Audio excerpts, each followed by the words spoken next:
Hello, can you hear me? Yes, great, perfect. Good morning, everyone. Thank you so much for joining. It's great to see so many people here. It's really awesome. Before I jump straight into my talk, I'm going to give you a little introduction as to who I am before I stand here and talk to you for 50 minutes. So for those of you who don't know me, my name is Taylah Walker. I am the Vice President of Original IP Games at PlaySide Studios.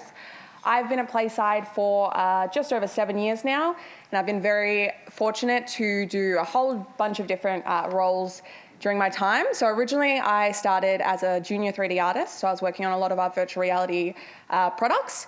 I straight away sort of moved into production, where I stayed for a few years working on augmented reality, virtual reality, and our mobile titles, as well as producing a bunch of our Dumb Ways to Die titles as well, if you're familiar with the brand. Then I became a business development manager, where I helped secure some of PlaySide's largest work-for-hire deals, some that we're still working on today, which includes our deal with Activision Blizzard, 2K Games, and Meta. I then briefly worked as a general manager for our Web3 division, and then now I am today at our vice president. So I focus on the quality and the direction of our new and existing original IP titles. I'm going to say, bear with me, because I've lost my voice as of yesterday, and I can already tell we're going to be drinking a lot of water, so I apologise. Great.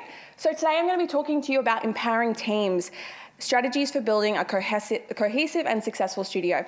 I'm going to be talking about a whole bunch of different topics today, not just focusing on one, but the way I do want to split it up is talking about that cohesive side of the studio, which talks about your HR initiatives, your creating a really wholesome work environment, how you do that, and then also looking at the successful side. So that's more of the business-focused stuff, strategies for starting a business, ways to de-risk, government funding, all of that kind of stuff as well. This talk's going to be beneficial for you if you're thinking about starting your own studio and you want to know where to start. We're going to be talking about how we went about the first few years of PlaySide, what we looked at when we were starting that up, and ways to de-risk that. It's also going to be great if you are in a smaller studio and you're looking to upscale. We went from 20 staff members to almost 300 staff members pretty much within a year. So we have gone through a lot of different changes over the past few years, and that does include a lot of growth pains and stuff like that. So we're going to talk about how we sort of manage that as we grew. It's also great if you are just looking for ideas for your management team and you want to look at initiatives for personal and career development. We have a bunch of those that we're going to highlight today. Our people and culture team and our directors over the last few years have done a fantastic job at leveling up the studio. So I really want to highlight some of their efforts and the things that they've introduced to PlaySide. Great, so let's take a look at our session outline for today. As I mentioned before, I'm going to be using a lot of examples from things that we've done at my studio PlaySide, so it is a good idea to get a general understanding of who PlaySide is and what we do in order for those examples to really make sense and for you to know what I'm talking about. So we'll talk a little bit about who we are, what we do, and also a little bit about the future of what we're going to be working on. Great, then we're going to be looking at organisational structures. So we'll go through a lot of the changes that we've done since we were that small 20-person studio to now, about 300 people. So we are going to go through each of the structure changes that we've had over those years, the pros and cons to each of them as well. So I'm going to be very honest with, as soon as you change something, not everything works perfectly. You do have to go through a bit of an iteration stage. So we're going to be very honest with, the things that we saw that were fantastic, the things that we still needed to iterate on.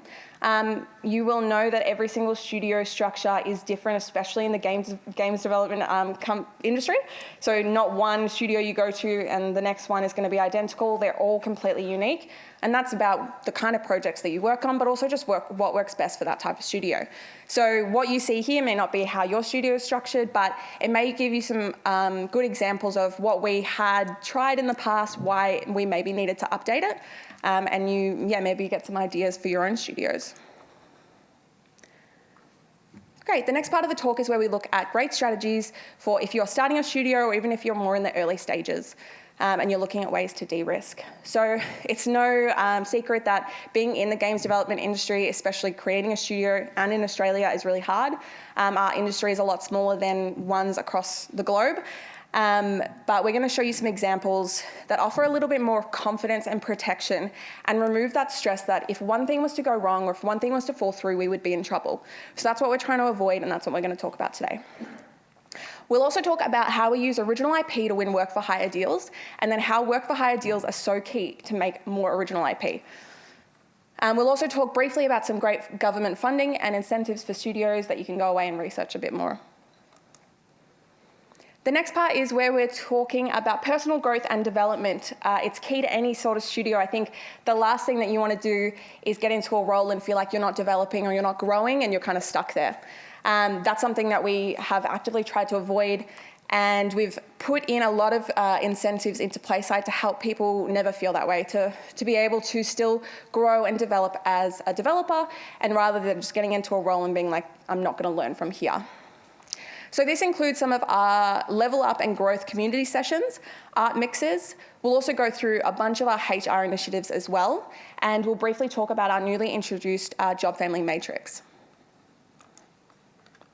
And last but not least, we're going to talk about fostering creative ownership. We are in a creative field, but especially as a company grows, you are at risk of a studio falling into more of a mechanical way of doing something, and losing the essence of what makes working in game development so fun and so rewarding, which is being creative. So we're going to talk about some of the initiatives we looked into to avoid this, which includes our greenlight and pitching process, which is something that I implemented at the start of this year. And we'll also look at our PC and console Team Phoenix. And then hopefully, if I talk fast enough, we'll have some time for Q&A as well, and we'll go through that at the end.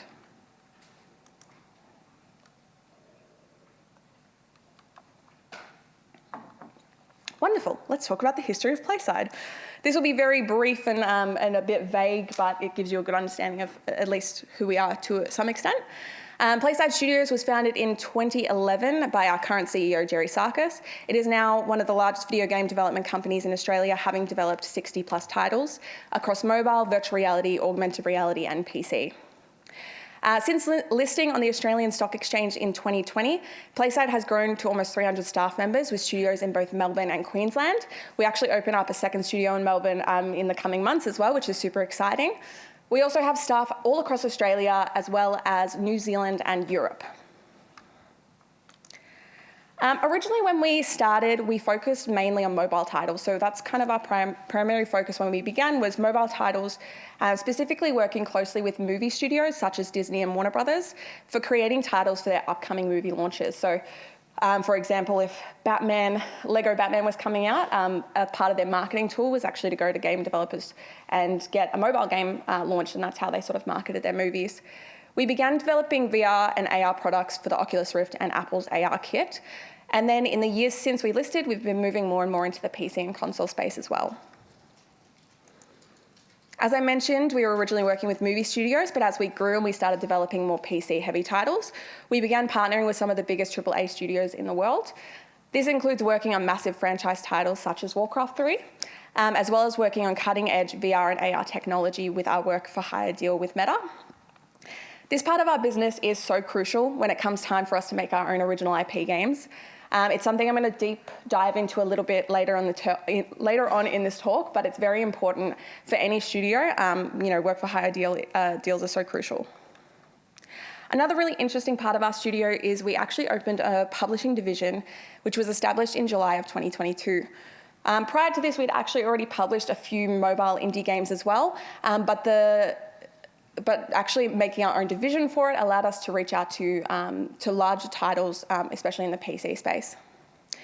We're so fortunate to be in a position that can allow us to help other indie studios, especially the ones that we see potential in. So we've actually already signed 2 projects, which is Dynasty of the Sands and Thrive Heavy Lies the Crown, both on PC, and we're super excited for those to come out. Awesome. Now that I've given you a little overview of PlaySide, we're going to now break down the organisational structure and the changes that we saw through the studio as it grew and as it changed. Just to give you a little bit of context, when I started at PlaySide, it was around 2016. There was 15 to 20 people in the studio. We had small scope projects with a handful of resources on each, and any project lasted anywhere from 6 months to a year. So very short development timelines, very small teams. We're going to look at what that looks like now. Great. So keep in mind, when we're looking at these structures today, I'm going to be focusing on one development team. As you can see, I've blurred out or grayed out other teams on there as well, so you can get an idea that there were multiple teams at any one time within the company, but we're just going to be focusing on one dev team. So here is what's most commonly known as a flat organizational structure. And in my opinion, it's fantastic. It's a really, really great way to run a company, especially when you're in a smaller stage. The reason being, you're on smaller teams, there's not a lot of hierarchy, and when you need to answer a question, you don't have to go 5 levels up. You can get answers really quickly, you turn to the person next to you. It's a lot more of team decision making. So a lot of, again, when we mentioned fostering creative ownership, a structure like this is fantastic for that. We have here, you've got producer, artist, engineer, design. If you were to have all 4 of those, that is the jackpot. That was the best team structure that you could get. Quite often you would have an engineer and then one of the other roles, and that was pretty much your team. So you'd have, for example, an artist and an engineer, a designer and an engineer. We didn't have a lot of producers at the start of the company, so if you got one of those, you were very lucky. Our CEO was very involved with each team and the direction of each of the projects, and every team member would do their own QA. So we didn't actually have a dedicated QA. If you were to check in a task, it was on you to make sure that you tested it and that it was properly working, and if it wasn't, everyone would know that you did that task and that's why it's not working. We also had a lot of different hats being worn. So as you can see here, the term artist is quite vague. If you're in the games industry, you know that artist can mean many different things. And obviously the goal for every company is to get to a point where you're financially stable enough to hire an individual role for each speciality. However, when we first started off, we would wear multiple different hats. So for example, when I was started here, I was a 3D artist, and I would be doing animation, environment art, UI, character art, and VFX. And because our projects were so small, this was completely viable at the time. I would often finish my work well ahead of the launch date, as did many other artists, which means you would sort of transition into this QA role, and you would be making sure that the engineer on your project had all of the tasks written up and they knew what they were doing and all of the bugs and all of that stuff. So we're going to look at, these are the type of projects on the left that we were working on during this organizational structure. So you can see they were very self-contained. They were very minimal art, 1 or 2 mechanics, and again, very short timelines. A few years later, we began making titles that looked a little bit more like the ones on the right. So higher quality art, animation, more gameplay mechanics, a whole metagame, and a brand IP attached to it, which comes with a higher expectation of what you need to deliver as well. We knew that now we were creating games more like the ones on the right, we needed to update our structure so we were actually able to deliver those titles. So this is our first updated organizational structure. This is around the 2018-2019 mark. We were working on many larger mobile titles by this point, so the scope and the timelines of these projects were significantly larger than what we were doing in the past, so naturally we had a few more roles introduced. You can notice that we've finally got a QA role, which was amazing, as well as an animator, so that was no longer on the artist. This wasn't too surprising because the animation work required for these projects, such as Jumanji and Ninja Turtles, they required a lot more animations, unique animations for each characters, and they've all had to, be a little bit more fleshed out. And this obviously was a larger project and therefore meant a lot more bugs and a lot more bug testing required. You may also notice there's a few more roles added to the middle section. So this is the introduction of our creative, art, design, and code leads. This was a natural step the company needed to take in order to be able to make these new types of products. And you can see here that art is a great example. It was higher fidelity, there was a lot more environments and characters that were required. So having an art lead was actually required in order to be able to hit the quality that we wanted to launch with. However, we are just looking at one dev team again, so this was not all of the people on one team. We still had floating resources, so all of our leads as well as our QA and our animators were on every single project across the studio, so that's still at around 10 projects. Naturally, as I said before, whenever you make changes within a company, not everything works perfectly the first time. And while we saw many improvements, especially in the quality of the products that we were producing, there was also some friction points that were introduced, and we needed to sort them out in the next iteration of the structure. You can probably guess by looking at that middle section that there is plenty of opportunity for miscommunication. It's easier to go from a lead directly to a staff member than to go through the producer. And before this structure was implemented, our producers were actually acting as almost game leads.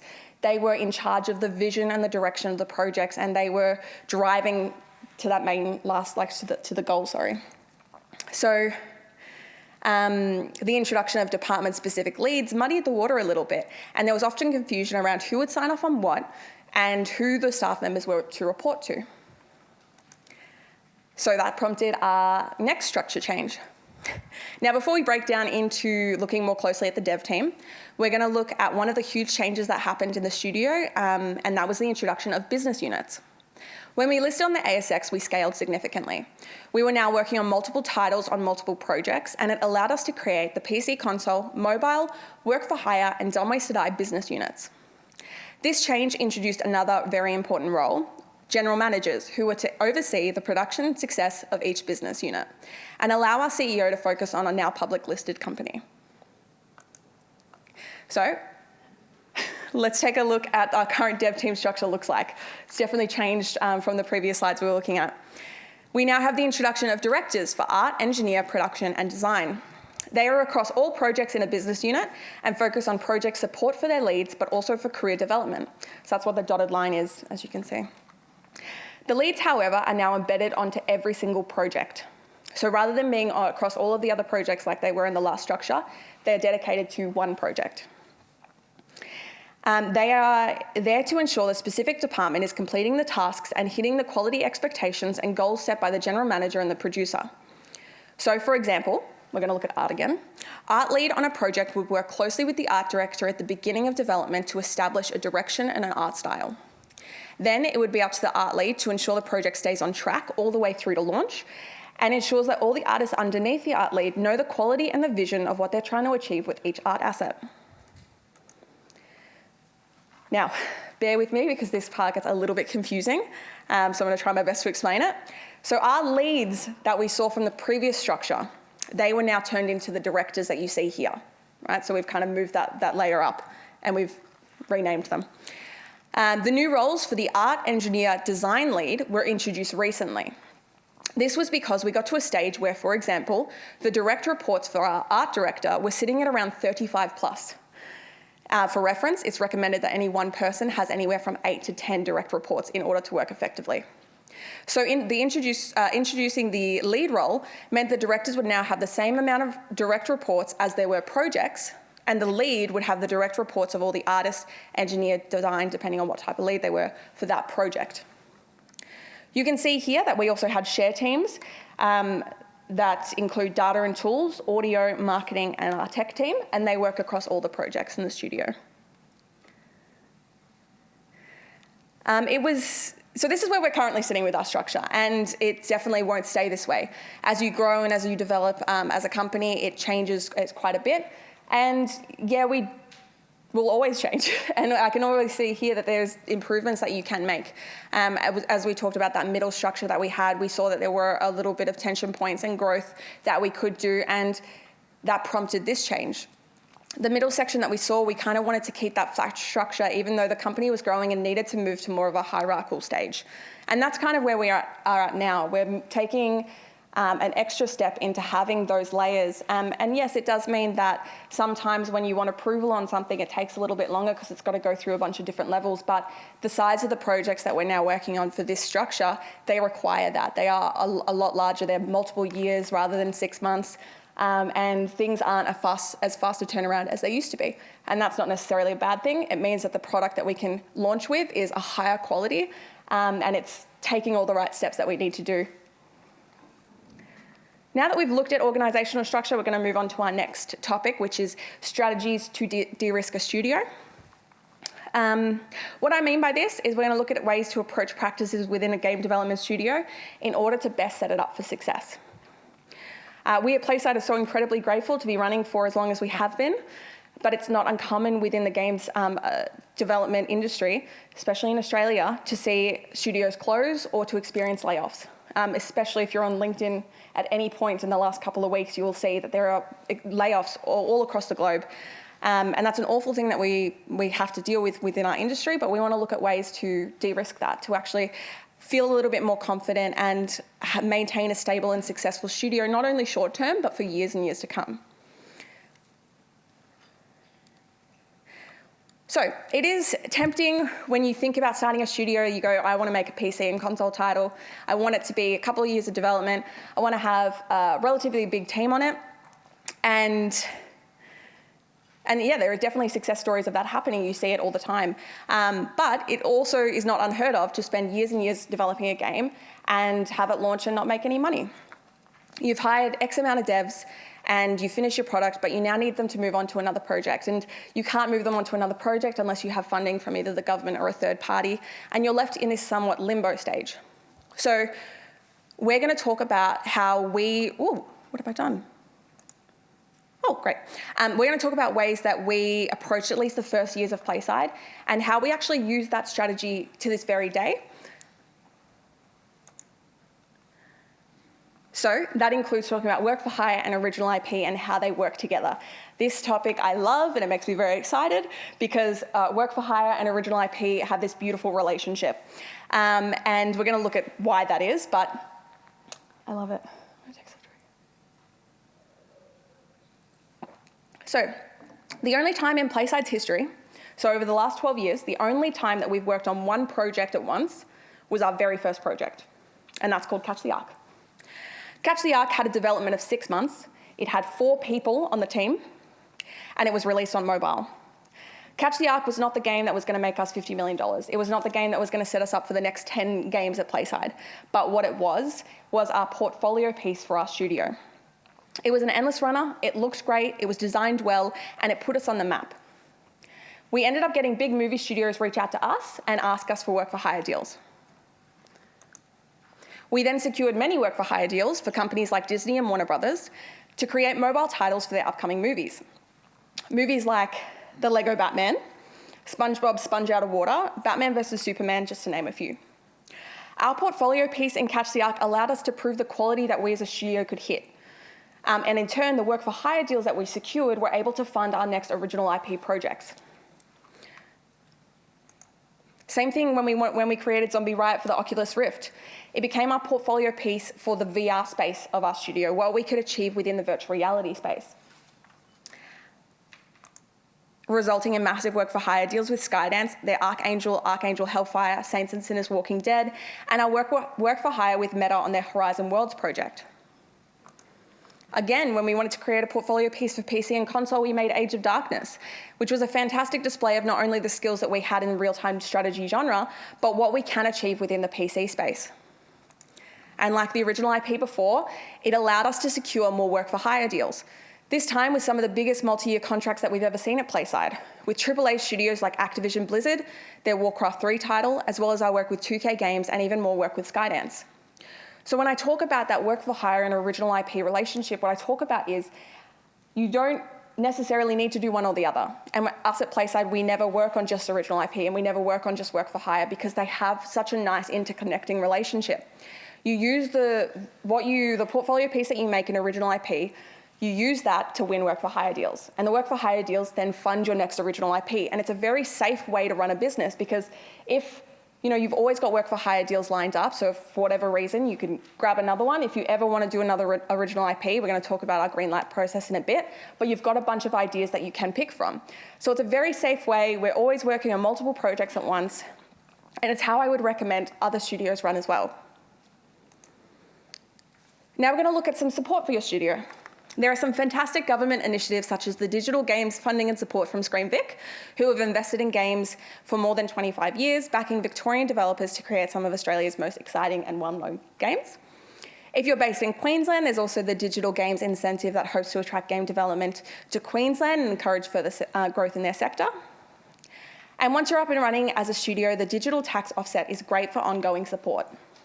It's a refundable tax offset which allows Australian companies that develop video games to claim 30% of their total development expenditure. So I highly recommend, especially if you're wanting to start a studio or you're wanting to look at more funding, go do your own research on what's out there. These are a few that I would start with.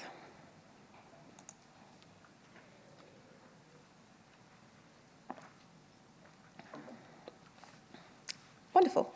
Now we're going to be looking at personal growth and development initiatives that we have introduced over the last few years. I've mentioned them before. People in culture and our directors, they're amazing. They've done a fantastic job. So I'm going to be looking at what they've implemented over the last few years and how they've done a really great job. They want to ensure that our staff are upskilling and growing to reach all of their personal but their career goals as well. The examples of some of the initiatives that we're going to go through today are broken up into 3 categories. So we've got personal growth, HR initiative, and career development. We did start as a small indie company, so a lot of the initiatives we're looking at today have been introduced over the last couple of years, and they are always adding more and more every month and developing and tweaking the existing ones that we have as well. First up is probably the most important one for career development, and that's the introduction of our Job Family Matrix, or JFMs. There's nothing worse than being in a position and not having a clear understanding of how do you go from one role to the next. More often than not, companies will hold a yearly review, and they'll often be vague, and they'll go, okay, well, you either changed positions or you didn't, try again next year, without giving you clear, definable goals to achieve that next step. The Job Family Matrix is something we rolled out across all of our departments at PlaySide with transparency and understanding of what you need to do in order to progress within a discipline. When I was a producer at PlaySide, there was producer and there was senior producer. That was the 2 roles that you could be. There was also no understanding of how to go from the former to the latter. Now there is 8 different levels within production, from assistant producer all the way up to executive producer, with very clear expectations of the output at each level. If you want to hear more about this in detail, we have Ryan, who is our General Manager of PC and Console, and he's actually doing a talk to break down the JFMs at 4 o'clock today, and he'll take you through how to make your own Job Family Matrix, as well as fleshing it out a little bit and what we actually have at PlaySide and how that works. So go see Ryan's talk. The next one we're going to talk about is art mixes. This was started during the COVID pandemic. So prior to that, our art team was incredibly close. They had a very wholesome work environment, and they lent on each other for feedback and growth. But then we started working from home, and it was during the time that we actually scaled heaps at PlaySide. So we went, pretty much all of our growth happened when we were in lockdown. We had multiple new artists starting every single week. We no longer had that studio environment where artists could talk to different people across multiple projects. They were really only interacting with the people on their team via Zoom. So our art director spun up art mixes, and they're weekly meetings on Zoom that feature a random group of people across all different projects at PlaySide. They're able to show off what they're currently working on, gain valuable feedback and insight from skilled artists who may not necessarily be on their team, but are now part of their randomly selected group. And it also helps keep that strong bond that the artists had even while working from home. So we're back in the studio now pretty much full time, and we still have those weekly art mixes, which is really great to see. Playdays is the first people and culture initiative that we're going to talk about today. So when you look at a calendar in the year, you'll see that pretty much most of the months have a public holiday of some sort, like the one we had this month. But there are a few months in there that don't, and they feel like they can drag on for forever. So what the people and culture team did was introduce Playdays. They are 5 days annually on top of our annual leave that Playsiders can take a day off to recharge, go on an adventure, play some games, whatever they want. But it's really important to highlight that these are just small things that our HR team have introduced to foster a more enjoyable work environment. And it may not seem like a lot, but you have that, and then you have all of the other events that they're running, just to really keep, we work in games, we want to have a fun and enjoyable work environment. And they've been working really hard to make sure that we have a really great culture, really great initiatives, and this is just one of them. Another thing that they looked at was parental leave. So PlaySide Studios, we're industry leading. We pay 3 months for leave for primary carer, 1 month for secondary carer, and the most important part is we pay super or KiwiSaver for the whole time that they're on leave. So there's a stat that actually states that women have far less super when they retire than men. Oh, the last thing we wanted to do was our staff to feel that they weren't receiving, felt that they were set back because they weren't receiving super payments while they were on leave just because they were caring for their newborn child.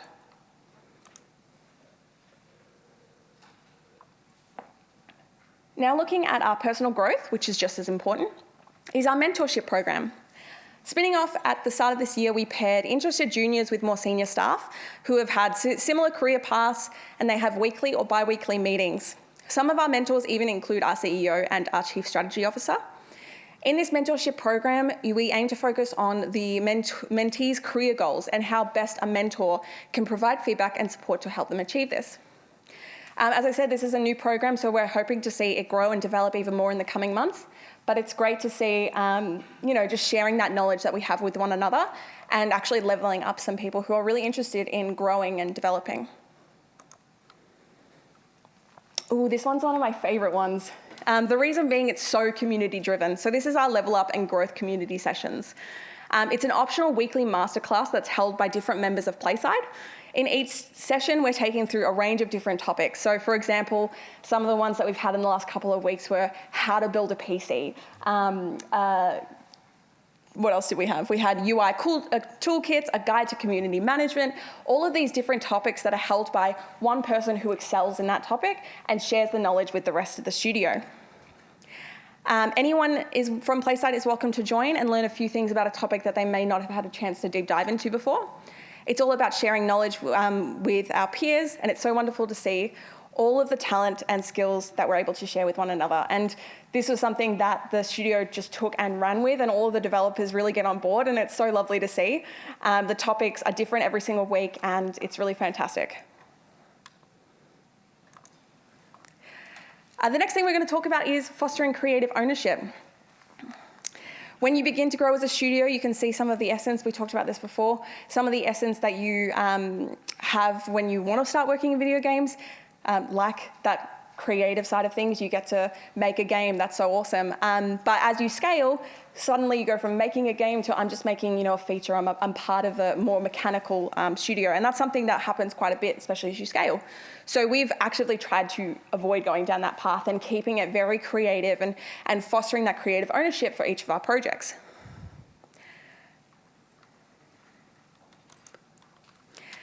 One of the ways that we do this is the introduction of the greenlight and pitching process. So this is my baby that I helped implement at the start of this year. We had a group of amazing producers as well looking at it at last year as well, and ways that we can keep more of the onus on the team and the ownership on the team as well. So I wanted to make sure that anyone from any area of the business had the opportunity to pitch a game idea, rather than it always coming from top down like it had in the past.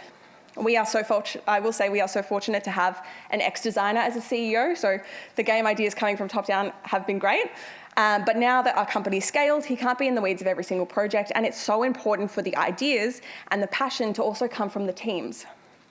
So we also wanted to have a pile of approved game ideas for each division, ready to go, so if we ever have the opportunity to make a new original IP, there's a selection to choose from. We're going to look at the 5 stages of the greenlight and pitching process, which you can see a high-level view here. But we're going to go into each of the stages individually now. Stage 1. It's a one-pager that highlights the game idea, the genre, and the platform that you're looking at. It's basically your elevator pitch. You present it to the general manager of the division that you're pitching for. For example, if you really want to pitch a mobile game, you'll go to the mobile general manager and you'll pitch them this idea. I just realized I had, for example, Donkey Kong meets Space Invaders. I forgot to take that out, but you'd have like an example of one game meets another game. I don't know what Donkey Kong meets Space Invaders would look like, but you can pitch it if you'd like. All general managers have goals and strategies for their division, so when it comes time to look at these game ideas, they also need to look at fun, unique games that fit within their strategy for their own business unit. If they believe that the idea works and makes sense, then I have a look at it from a studio-wide original IP point of view, and then it proceeds to stage 2. This stage requires the pitcher to complete a short deck using a template provided. In this deck, artwork will either be shown in the form of a reference image, or we also use AI-generated pieces as well that just help set the theme and the art style for the idea that you're trying to pitch. We do have unique concepts that are created for each pitch from our concept department, but that comes at stage 3. After this deck is sent to the general manager, they can offer feedback and suggestions if required, and then proceed to pitch the deck to myself. If both parties agree that it makes sense for not only the division, but PlaySide as a whole, then it moves on to stage 3. Stage 3 is the big beefy section of the pitching process. It's where a lot of different parties get involved, and you've got to make sure that it's checking all the boxes. So during this stage, the pitcher will be assigned a producer, and the producer is in charge of creating the more production-heavy aspects of this. So that includes creating a risk registry, as well as working with all the directors on resourcing and timelines as well. At this stage of the pitch, all of the directors do need to sign off on it, just to make sure we're not pitching a wildly huge game that we could never possibly engineer. So they've got to look at it, make sure that it's feasible, make sure it's something that we can actually deliver, as well as the marketing team at this point perform an analysis of the pitch and validate the market opportunity as well. During this stage, there is the opportunity to do some prototyping, if the concept deems it necessary. So this is a case by case. We don't do prototyping for every single pitch, but it's more for those pitches where you're pitching a mechanic. That's what's cool about the game. That's what's captivating about it. It may be good on paper. We want to make sure that it makes sense in the prototype as well before we sink any more time into it. And that's where you'll see prototyping within this section. Once approved by the VP, the deck will be presented to the CEO. For final approval. The CEO will then approve either 3 to 6 months worth of prototyping for the product. I will say projects don't go immediately into production once passing a green light. So as I said before, we want to make sure that we have a bunch of approved game ideas ready to go. It doesn't mean they'll all go into production, it means they're there. And it's up to the Chief Strategy Officer and our CEO to determine when the studio needs a new original IP to move into development. And that's when we can look at the projects that are currently greenlit and see what makes the most sense for the current space. So for example, we want to make a new original IP on mobile, and Match 3 is so hot right now. And that's the only thing that we kind of see on the store, and we're like, let's make a Match 3. We want to look at our approved things and go, okay, well, how many of these are Match 3? Which one do we think we can move into development? So far, we've implemented this at the start of the year, and we already have 3 projects that have gone through the pitching process and are currently in development as well. We've already gone through a bunch of iterations on this as well. We want to see, originally we had lots and lots of documentation that was required, and it was taking people quite a while to get through the pitching stage. So we removed that bottleneck, and we're going, okay, that's going into pre-production rather than the pitching stage. So we'll keep iterating on this to make sure that we're not bottlenecked at any point, but it's exciting to see 3 projects already through, and I can't wait for them to come out.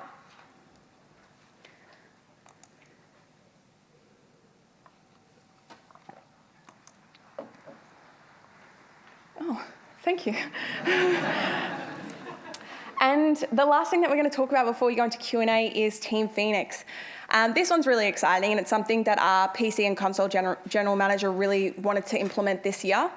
It's a hand-picked team of talented senior staff who we can empower to create a smaller scope title focused on high-quality art and design. So a lot of what we see at PlaySide now is a lot of our projects are a longer development time. They're 2 or 3 years. And we've kind of lost a little bit of what we did at the start, right? We had those small projects, small teams, and we were able to pump them out relatively quick. So this team was completely free to pitch and create their own idea, their own genre, their own character, their own mechanics, their own everything. The project has complete creative direction and ownership from Team Phoenix. So as I said, we wanted to go back to our roots, a little bit of having a smaller team on a smaller product, and encourage innovation and creativity by taking a more hands-off approach to management and letting the people lead. So we went through the pitching process just before, but this team actually didn't have to go through the pitching process. They were like, this is the game we want to make. They showed myself and the CEO as this is what we're making, but it was completely up to them, and they're driving that project.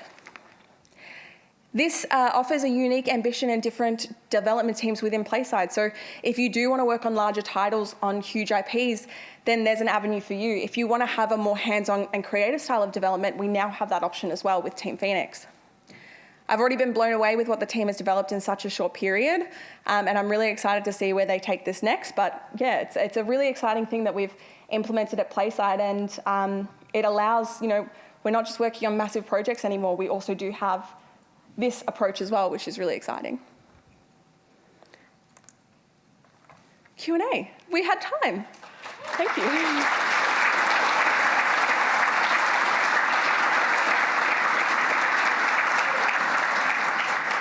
Thank you. So we have 8 minutes. If anyone has any questions, otherwise we could all sit here in silence awkwardly. Oh, there's questions. That's good. Yeah. So so I've got kind of a two-parter about the greenlit process. So we've got 3 projects in. The first part is what job roles had successfully pitched those projects, and the second part is when those people moved on to the projects, did their role change? That is a great question, and I'm going to have to think about who pitched what. So the question was, for those of you who couldn't hear, we've had 3 projects through the greenlit. So the people that pitched them, what roles did they come from? Is that correct? Yep. And then if they moved on to the project, did their role change? So great question. We've had one of the games that went through was pitched by one of our product managers. Their role did not change. They're still a product manager.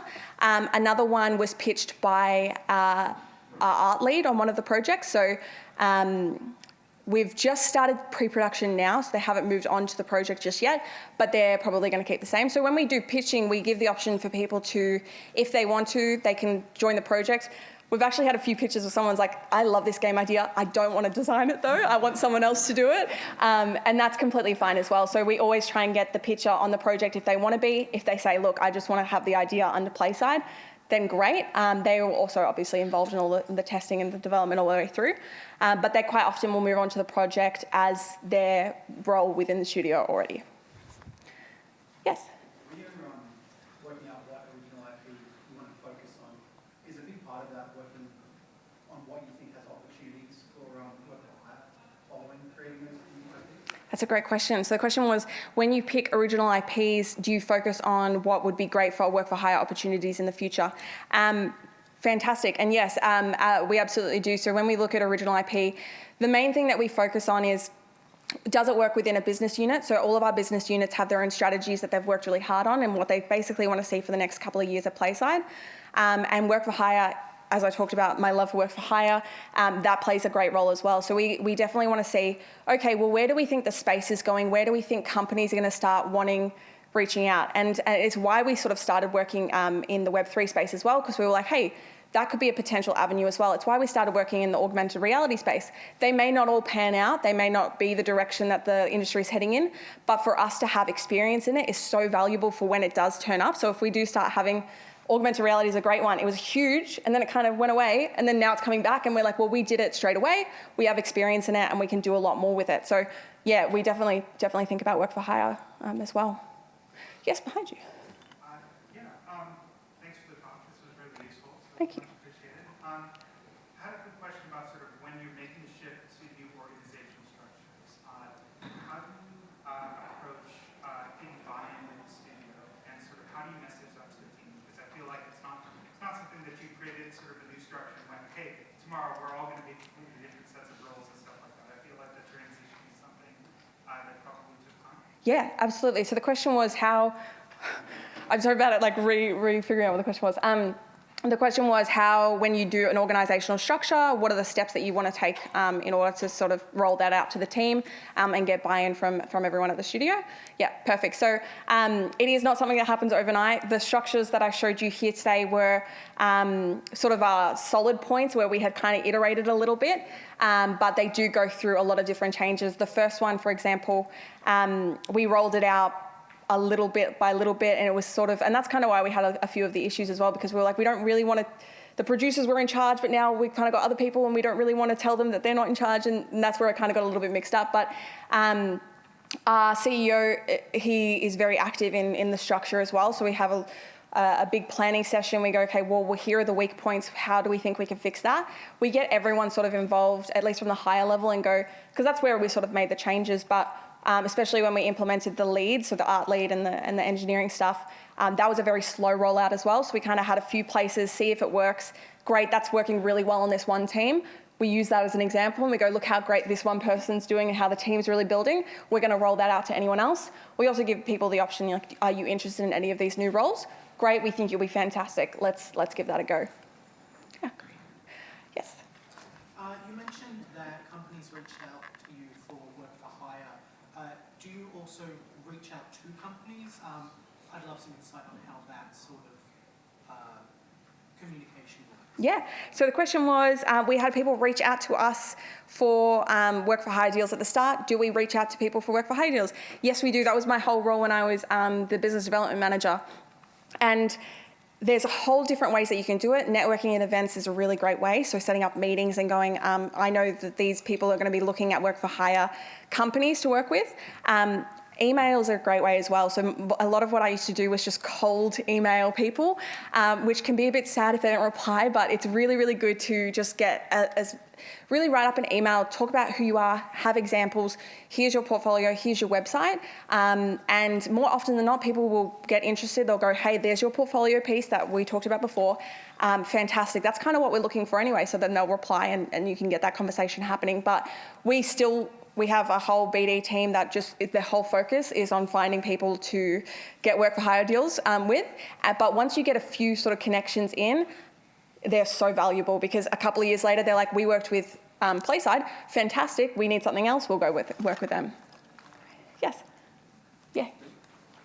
With changing the organizational structure, did you get mentorship or consultancy in how to restructure, or was it organic and something that you developed over time, and was that trial and error?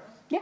So the question was, did we get any mentorship or advice when we were doing the organisational structure, or if it was a trial and error? And it was very much a trial and error, so we didn't reach out anywhere when we started making those changes. I think as you develop more, you kind of know what your company needs, and you can kind of see where the weak points are, you can kind of see where you can improve, and it very much trial and error. As I said, the middle structure was our first trial and error, and we went, step in the right direction, what else can we do to improve it? Yeah.